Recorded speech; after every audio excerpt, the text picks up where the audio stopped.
Quem será o próximo Papa? Quem serão os possíveis sucessores do Papa Francisco? Um dos nomes mais fortes é o do italiano Pietro Parolin, o secretário de Estado do Vaticano. Ele é um diplomata experiente e um dos braços direitos do Papa Francisco. Se eleito, Parolin pode ser a continuidade das reformas que Francisco iniciou. E que tal um Papa asiático? O cardeal Luiz Antônio Tagle, das Filipinas, é um nome que vem ganhando força. Carismático e próximo dos mais pobres, Tagle pode ser a escolha perfeita para uma igreja mais inclusiva e global. Mas nem todos buscam mudanças. O cardeal Robert Sara, da Guiné, é um dos líderes mais conservadores da igreja. Defensor da liturgia tradicional, ele pode ser a escolha para quem deseja um retorno às raízes mais clássicas do catolicismo. E não podemos esquecer do cardeal Christoph Schönborn, da Áustria. Um intelectual respeitado, ele é visto como uma ponte entre conservadores e progressistas. Será que ele pode ser o candidato de consenso? E a África? O continente com o maior crescimento de fiéis pode ter seu primeiro Papa moderno. O cardeal Peter Turkson, de Gana, e Dieudonné Nzapalainga, da República Centro-Africana, são nomes que representam a força da igreja no continente africano. Mas afinal, quem será o escolhido? A verdade é que o conclave é cheio de surpresas. O Espírito Santo, segundo a tradição católica, guia os cardeais na escolha do próximo líder.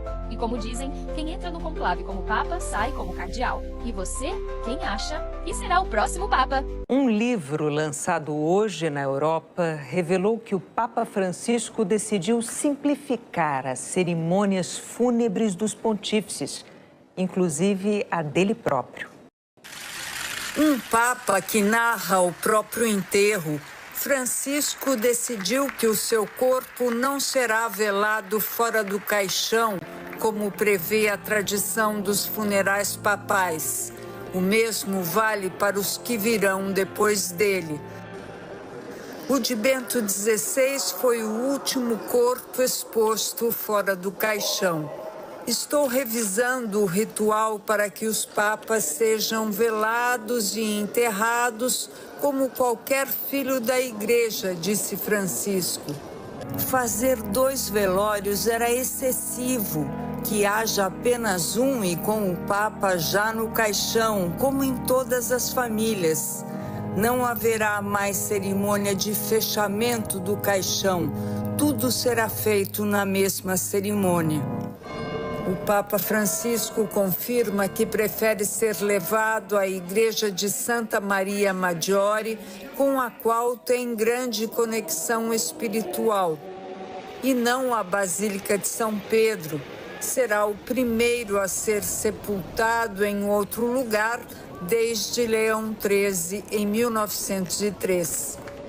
No livro El Sucessor, do jornalista espanhol Javier Martínez Brocal, lançado hoje na Espanha, Francisco revela que, apesar da união profunda entre ele e Bento XVI, a existência de 2 papas dividiu a igreja.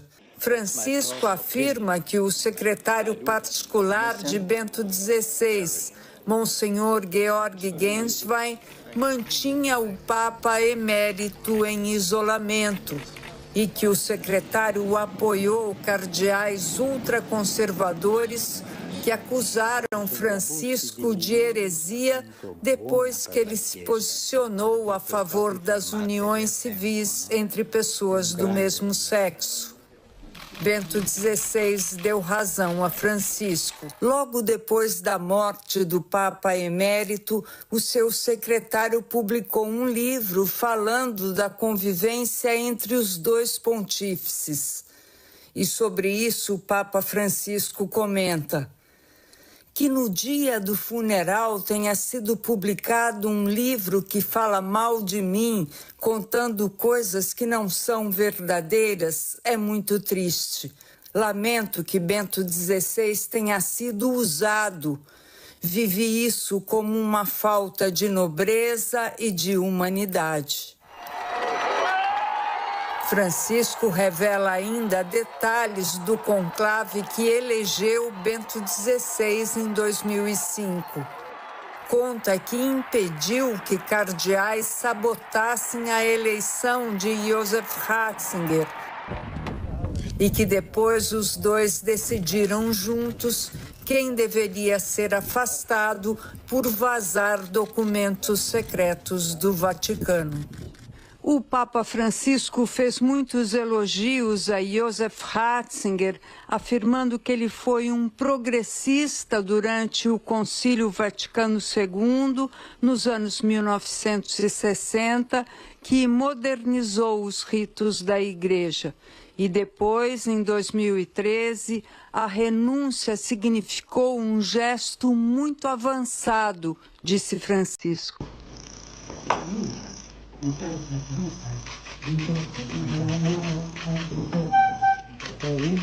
Esposa, belo discurso.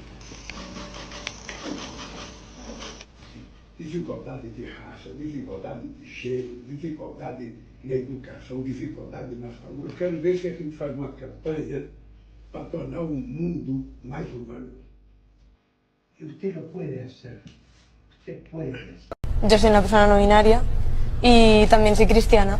Y quería preguntarle si ve un espacio en la Iglesia para las personas trans y las personas no binarias o el colectivo LGTB en general. Toda persona es hijo de Dios, toda persona. Dios no rechaza a nadie, Dios es Padre. Y yo no tengo derecho a echar a nadie de la Iglesia. Más aún, el deber es recibir siempre. Y la Iglesia no puede cerrarle la puerta a nadie, a nadie. ¿Y qué piensa de aquellas personas de Iglesia, ¿no? o sacerdotes que promueven el odio y utilizan la Biblia para sustentar esos discursos de odio? Son infiltrados que aprovechan la estructura de la Iglesia para sus pasiones personales, para su estrechez personal. Es una de las corrupciones de la Iglesia, ¿no es cierto? Esas ideologías cerradas, que en el fondo toda esa gente tiene un drama interno, un drama de incoherencia interior muy grande, que viven para condenar a los demás porque no saben pedir perdón por sus propias faltas, ¿no? Pero el día que la Iglesia pierda su universalidad, ciegos, sordos, cojos, buenos, malos, todos deja de ser Iglesia, todos tienen cabida.